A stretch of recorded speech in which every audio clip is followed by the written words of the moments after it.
Happy Sunday, faithful. Welcome into the 49ers Report. Hope all of you are having a fantastic weekend, getting set for this upcoming week.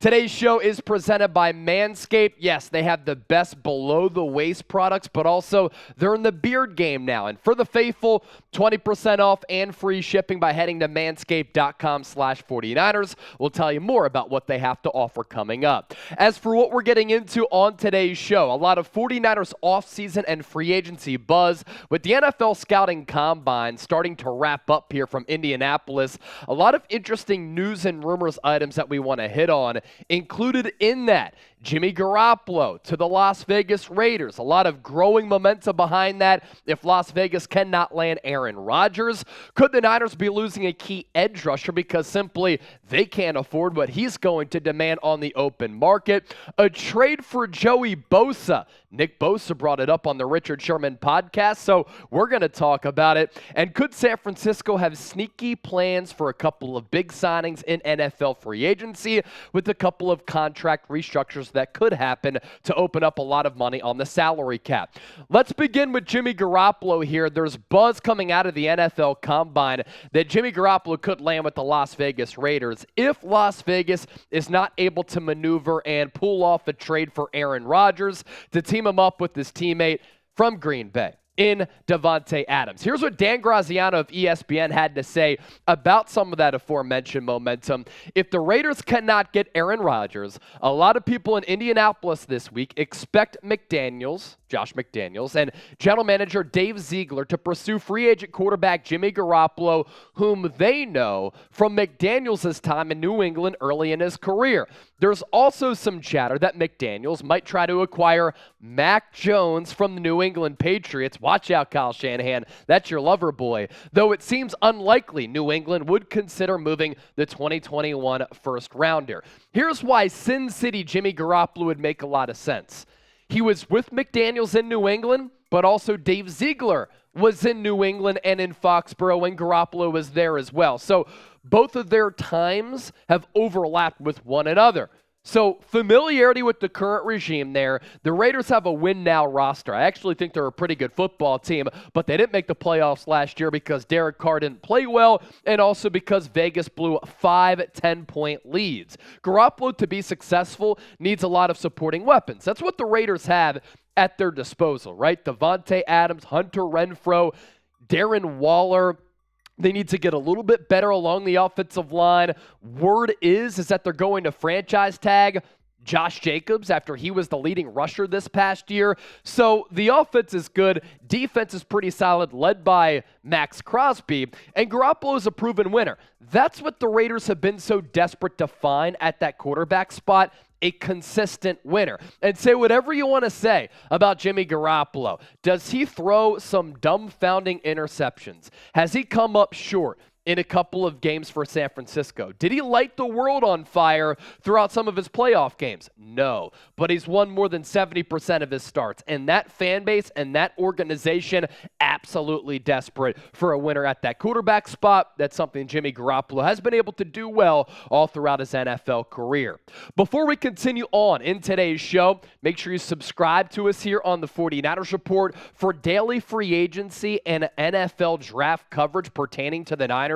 We have you covered every step of the way. And I'm challenging you, faithful. 30 subscribers away from 79,000. Can we get there? Make sure you subscribe. Turn on your notifications as well. Therefore, anytime we push out a video, anytime we go live, you will be notified.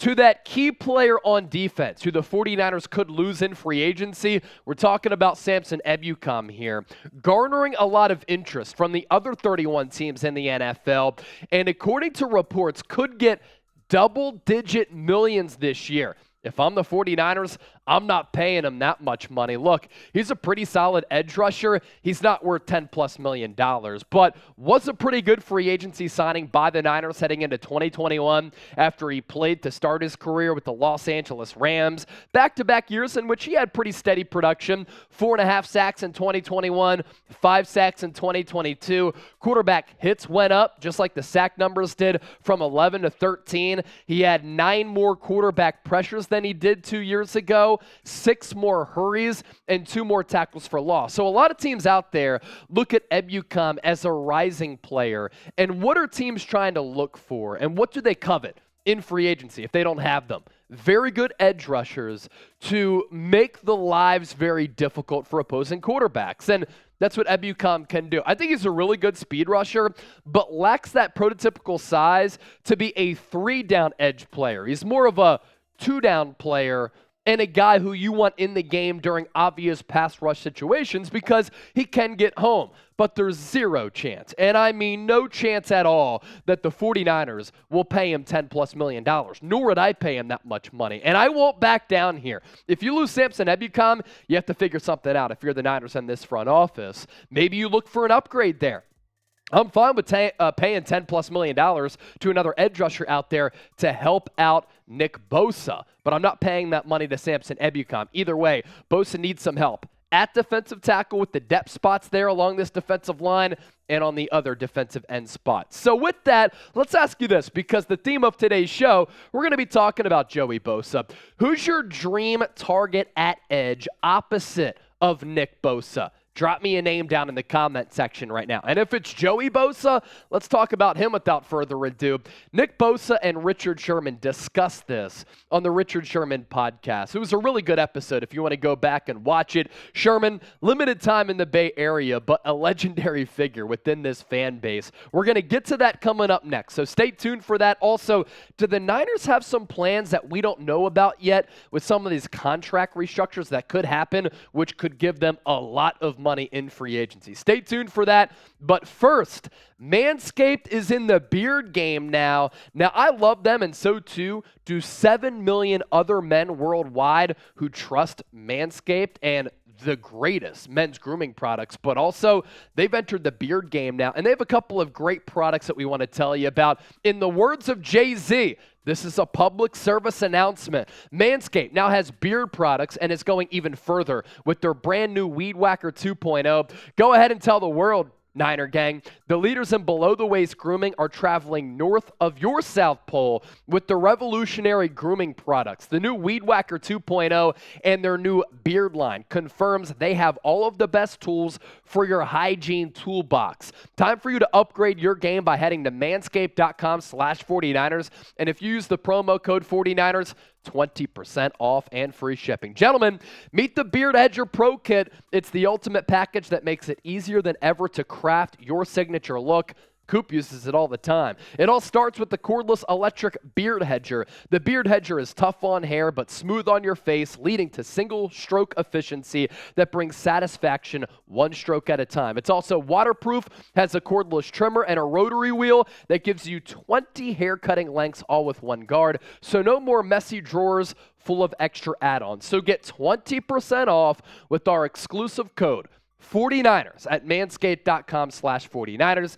That is 20% off and free shipping when you use our link. You can beard like a pro with Manscaped today. We'll put that link in the comment section and in the description of this video. Circling back to Joey Bosa. This is something that Richard Sherman and Nick Bosa brought up, and Bosa certainly laughed about it. Nick, that is. But let's discuss it because it would be fascinating to a certain degree. The likelihood of this, extremely low, but let's dream about it for a couple of minutes because it's the NFL offseason and we can have fun conversations like this. And if you know me, I'm an independent thinker. I'm an open-minded guy. Some of you don't like that, but that's how I like to live my life, and that's how we discuss things here on the 49ers Report. Unfortunately, though, for Nick Bosa and Joey Bosa, both of these players demand top dollar. And for Bosa, like his brother Nick, Bosa's been in the league a little bit longer, but he's been sensational like Nick has.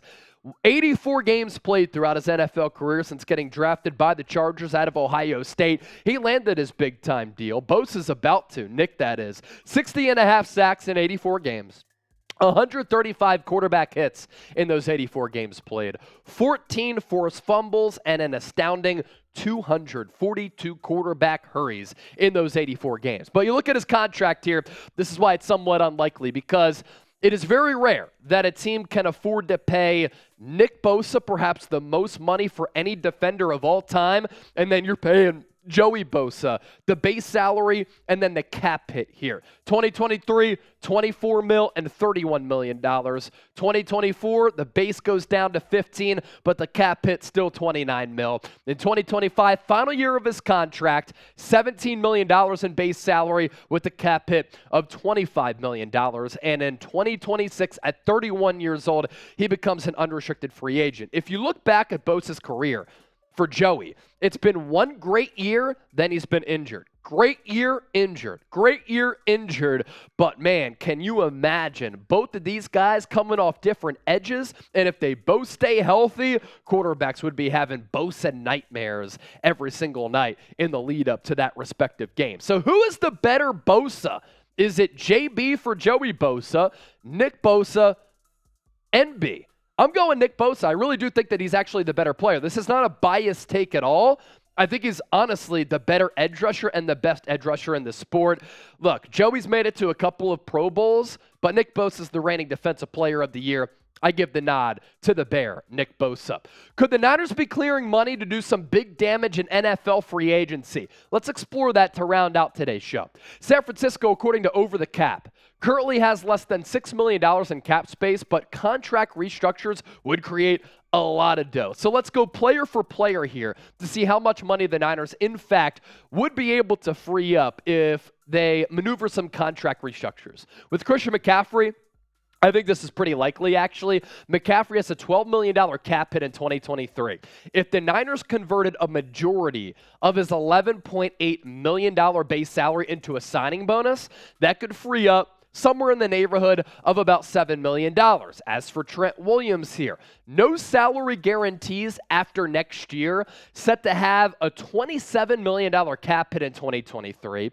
So if San Francisco, and this front office led by John Lynch, Adam Peters, and the crew, restructure his contract, they could clear up somewhere in the realm of about $15 million in cap space. So that's 15 plus 7 right there. You're already sitting pretty at 22 mil. As for Fred Warner, base salary increasing from $2.5 million in 2022, what extraordinary value, by the way, to $12.9 in 2023.